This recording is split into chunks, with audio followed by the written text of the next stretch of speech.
Hello les petits maniaques, j'espère que vous êtes en pleine forme car ce mois-ci on attaque un sujet pas évident, le rangement de bureau. Heureusement, on a Marie qui a trouvé plein d'idées, plein d'astuces, plein de conseils pour que vous puissiez optimiser votre espace de travail et être hyper efficace. À toi Marie!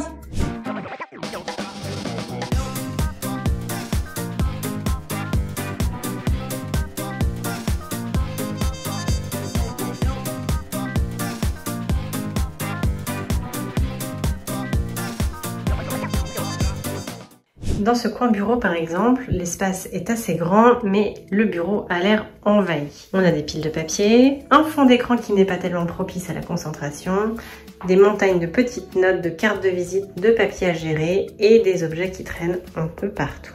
Pourtant, ce n'est pas si compliqué. Nous allons mettre en place quelques actions pour faciliter l'organisation, libérer de l'espace et permettre de se sentir mieux ici au quotidien. Et on attaque le tri et le rangement par les papiers. Et devinez quoi?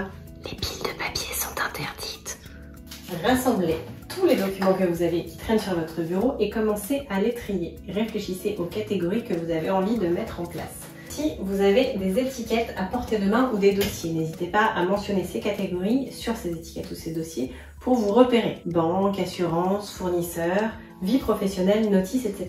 N'oubliez pas de faire une catégorie avec les dossiers à traiter, les amendes à payer, les factures à régler ou les courriers qui nécessitent une réponse. Si vous préférez vous organiser de manière numérique, n'hésitez pas à scanner vos documents et à mettre en place sur votre ordinateur une arborescence équivalente avec les mêmes thèmes et scanner vos documents. N'oubliez pas de les renommer. Si vous avez envie d'idées, de conventions pour nommer les documents, je vous invite à aller sur Instagram ou sur LinkedIn. Nous avons fait des articles à ce sujet.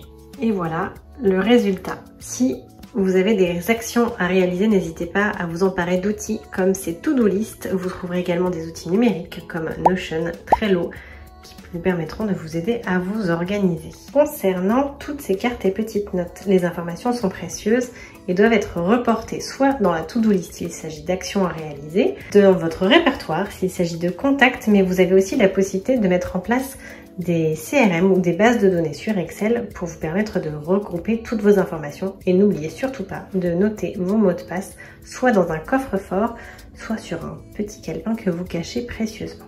Ce qui participe à la pollution visuelle, c'est également votre fond d'écran. Vous y êtes-vous déjà penché?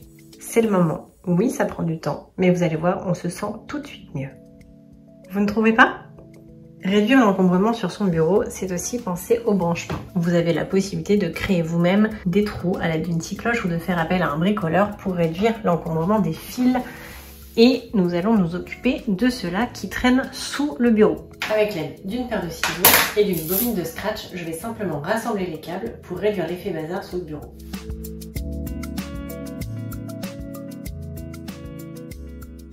Il ne me restera plus qu'à fixer l'ensemble des prises sur le bureau pour les dissimuler.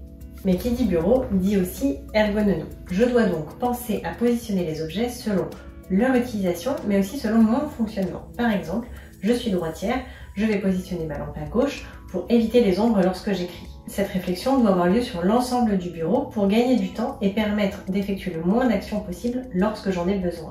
Oui, ranger, c'est être feignant.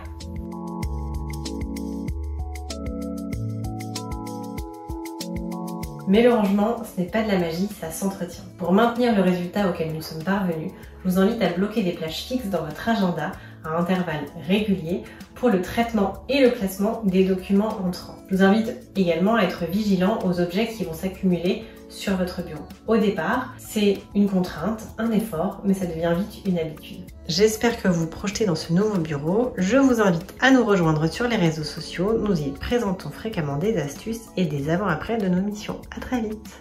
Merci Marie, c'était hyper intéressant. Tu as donné énormément d'astuces, d'idées pour optimiser son organisation au bureau, donc je t'en remercie. Maintenant, ça va être à chacun d'entre vous de piocher ce qui va vous intéresser et ce qui va vous permettre d'améliorer vos conditions de travail. Alors, on va quand même retenir 3 points hyper importants. Premier point, c'est l'organisation des papiers, même des petits papiers, des post-it. Tout ça, ça crée un effet bazar très important et ça va soulager votre esprit si vous mettez en place une organisation et si vous avez plus tous ces papiers qui tournent autour de vous. Le deuxième point, ça va être l'organisation numérique. Et oui, on travaille tous avec des ordinateurs. Et aujourd'hui, il faut aussi réfléchir à comment optimiser son organisation numérique sur son ordinateur. Alors là, il va falloir faire aussi du désencombrement numérique, puisque souvent on garde beaucoup trop de fichiers. mais ça va vous permettre aussi de vous alléger votre charge mentale et d'être plus à l'aise quand vous travaillez. Le dernier point, ça va être de réfléchir aux objets, au mobilier, ce que vous avez autour de vous.